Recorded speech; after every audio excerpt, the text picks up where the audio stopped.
జగన్ అదే నమ్ముకున్నారా? వైసీపీ అధినేత జగన్ ఆలోచనలు ఎప్పుడూ భిన్నంగా ఉంటాయి.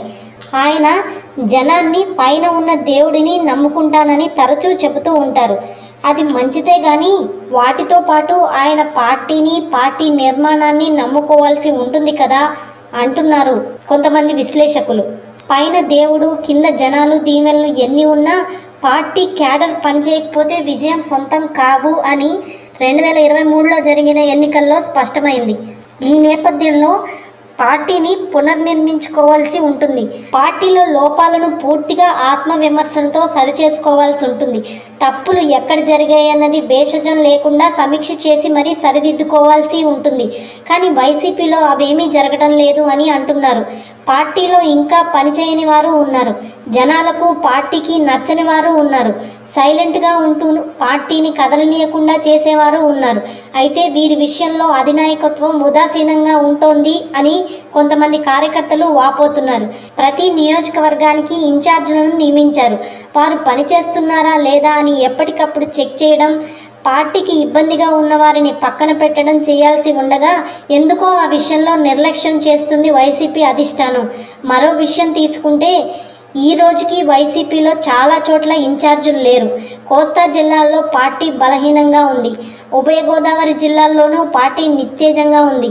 ఈ క్రమంలో పార్టీలో చురుకుదనం తీసుకురావడానికి ఎక్కడికక్కడ కొత్త నాయకత్వాన్ని, పనిమంతులను ప్రోత్సహించాల్సి ఉందని అంటున్నారు. అయితే వైసీపీ అధినాయకత్వం మాత్రం వీటిని పెద్దగా పట్టించుకోవడం లేదని కార్యకర్తలు వాపోతున్నారు. కూటమి ప్రభుత్వం మీద ఇప్పటికే జనాల్లో కొంత వ్యతిరేకత ఉందని, అది కాస్త రానున్న కాలంలో తీవ్రతరం అవుతుందని, ఆ వ్యతిరేకతనే మరోసారి తనను అధికారంలో కూర్చోబెడుతుందని జగన్ భావిస్తున్నట్లు చెబుతున్నారు. అంటే జగన్ పూర్తిగా ప్రభుత్వం వ్యతిరేకతనే నమ్ముకున్నట్లు అర్థమవుతుంది. అయితే ప్రభుత్వ వ్యతిరేకత ఒక్కటే అధికారంలోకి తెచ్చే సందర్భాలు లేవని అంటున్నారు విశ్లేషకులు. ఏ పార్టీ అయినా గెలవాలంటే ప్రభుత్వ వ్యతిరేకతతో పాటు ఆ పార్టీ పట్ల సానుకూలత కూడా ఉండాలని అంటున్నారు. 2019లో వైసీపీ పట్ల, జగన్ పట్ల జనాలకున్న మోజు కూడా గెలవడానికి కారణమైందని గుర్తు చేస్తున్నారు. అదేవిధంగా 2024లో కూటమి పట్ల సానుకూలత కలిసి వచ్చిందని గుర్తు చేస్తున్నారు. అందువల్ల పార్టీని పునర్నిర్మించుకోవడంతో పాటు గత 5 ఏళ్లలో వైసీపీ ప్రభుత్వ పాలనా విధానాల కారణంగా దూరమైన వర్గాలను ఎలా దగ్గరికి చేర్చుకోవాలో ఆలోచన చేయడం, తాము మారామన్న సందేశాన్ని పంపించడం ద్వారానే సానుకూలతలు తెచ్చుకోగలుగుతారని అంటున్నారు.